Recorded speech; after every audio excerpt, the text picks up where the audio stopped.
Computer ക്ലാസ്സിനെ പറ്റിയാണ് ഇപ്പോൾ റിയാസ് പറയുന്നത്. ഫിൽറ്റർ ഉപയോഗിക്കാത്തതുകൊണ്ട് എനിക്ക് അതൊന്നും പറയാനില്ല.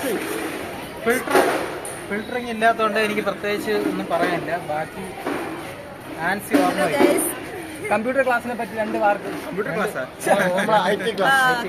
പീരീഡ് കിട്ടാൻ നമ്മളെല്ലാരും വെയിറ്റ് ചെയ്യും, ഗെയിം കളിക്കാൻ വേണ്ടിയിട്ടും ഫ്രീ ടൈമിന്. എനിക്ക് കമ്പ്യൂട്ടർ ഭയങ്കര പേടിയായിരുന്നു, ഞാൻ പോകില്ല.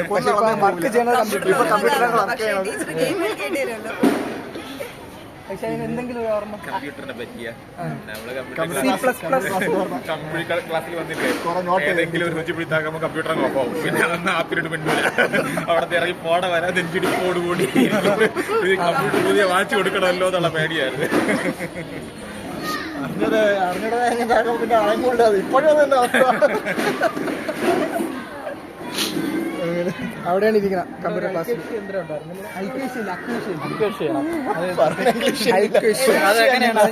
ഈ ബദാം വരെ ഇപ്പോഴും ഉണ്ട് കേട്ടോ.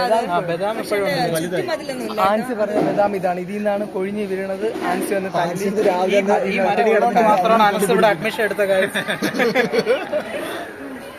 പിന്നെ അവർക്ക് മനസ്സിലായി മരിച്ചിന് നട്ടായാലും ലാഭം പിടിക്കും.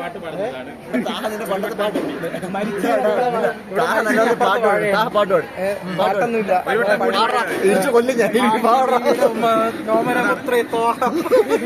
പാട്ടുകാരനായിരുന്നു നമ്മുടെ ക്ലാസ്സിലെ മെയിൻ പാട്ട്, നമ്മുടെ ക്ലാസ്സിലെ നമ്മുടെ സ്കൂളിലെ മെയിൻ പാട്ട് അറബി പദ്യം, മാപ്പിളപ്പാട്ട് മുതലായവ താഹേരമായി മാത്രമേ കേൾക്കാൻ പറ്റുള്ളൂ. ടീച്ചർമാർ കൊതിച്ചിരുന്നിട്ടുണ്ട്.